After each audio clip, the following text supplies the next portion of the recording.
Est-ce qu'on est moving green ou est-ce qu'on n'est pas moving green? Être ou ne pas être moving green, telle est la question. Je pense qu'on était précurseurs dans cette démarche.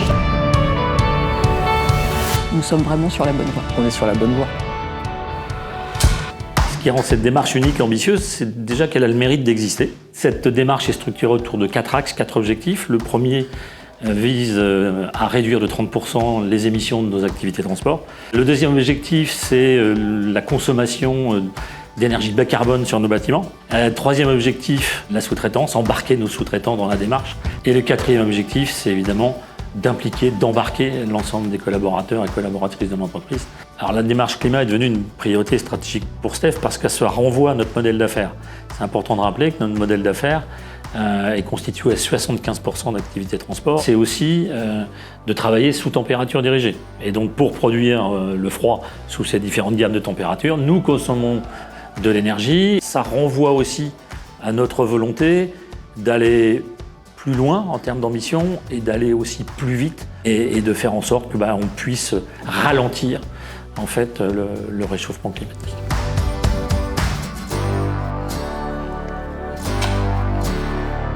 Aujourd'hui, 2025, c'est à peu près 20% du parc du groupe qui roule à une énergie alternative. On a en ligne de mire une chose qui est l'électrification de notre parc. En attendant, on utilise des énergies alternatives. Ces énergies alternatives, majoritairement, c'est du B100. La deuxième énergie au sein du groupe, ça va être du HVO. Et ensuite, on a le gaz. Et vient ensuite l'électrique, où là, on est sur des phases de test. Depuis quelques années, en Espagne, nous avons une forte croissance de nos volumes.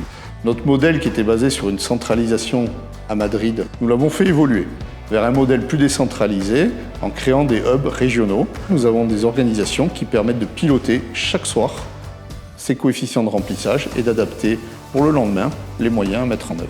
Avec cette gestion régionale de nos hubs, nous évitons de nombreux kilomètres inutiles tout au long de l'année.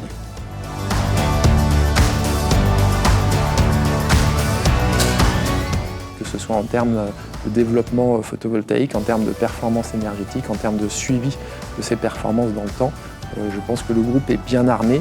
Pour améliorer nos consommations, il y a plusieurs possibilités. La première, c'est ce qu'on fait avec les diagnostics énergétiques. On vient mener un audit avec pour objectif d'améliorer l'existant en axant selon 3 grandes catégories. D'abord d'ajuster les réglages de l'installation et de faire évoluer les comportements. Ensuite, on préconise des actions qui nécessitent un peu d'investissement. Et puis, on peut préconiser des améliorations plus lourdes qui celles-ci ont un retour sur investissement supérieur à 4 ans.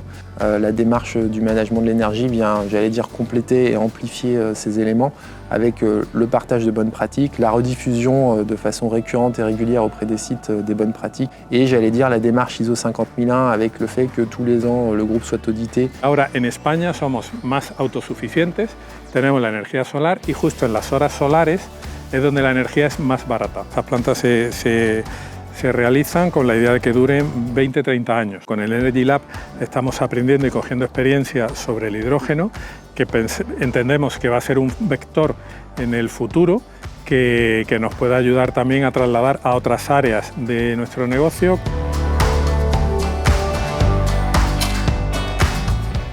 Alors, la sous-traitance transport représente 50% des émissions de CO2 générées par le groupe. Alors, nous avons engagé avec les partenaires transport une démarche constructive visant à réduire leur impact climat autour de 3 axes. Premièrement, la diminution de la consommation du carburant par le rajeunissement du parc, l'accompagnement des sous-traitants dans des démarches de type objectif CO2 qui sont des démarches reconnues. Et puis troisièmement, c'est l'utilisation de carburants alternatifs de type B100, HVO, électrique. Cette démarche, elle consolide et elle fidélise la relation que nous avons avec nos partenaires transporteurs. Steph est aujourd'hui capable de s'engager sur des contrats de plus longue durée. En España la subcontratación es tremendamente importante. El 85% de los viajes que hacemos en Steph lo hacemos con terceros, con nuestros partners. Hace 3 años el nivel de motorización de Euro 6 en nuestros partners era solo del 80%. Y este porcentaje es el que hemos conseguido avanzar hasta el 95% con datos de julio del 2025. 15 puntos de mejora en motores Euro 6. Ya no solamente una reducción de los consumos, una reducción de la huella, esta evolución va más allá. y es que también toca aspectos asociados a la calidad de servicio. Hoy encontramos vehículos mucho más modernos, con un mantenimiento mucho más fiable, con menos paradas, con más fiabilidad a la hora de prestar el servicio.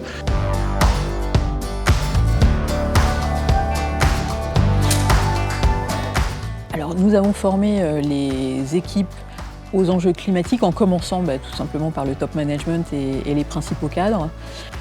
C'était un engagement fort et notamment de compréhension des enjeux du climat. Donc, on a formé quasiment presque 2000 personnes déjà aujourd'hui à travers l'Europe.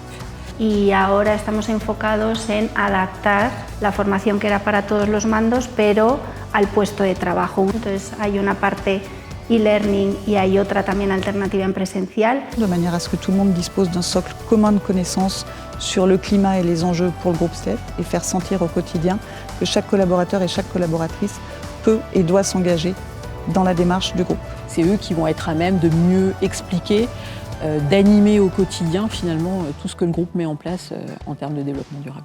Ce que j'aimerais retenir en guise de conclusion, c'est deux choses principales. La première, c'est l'engagement fort de la direction. La deuxième, c'est la réelle mise en mouvement qui est extrêmement importante avec l'obtention de résultats concrets, tangibles. La dernière chose, c'est l'engagement des 25 000 collaborateurs et collaboratrices. Pour tout ça, sincèrement, un grand bravo et un grand merci à tous et à toutes.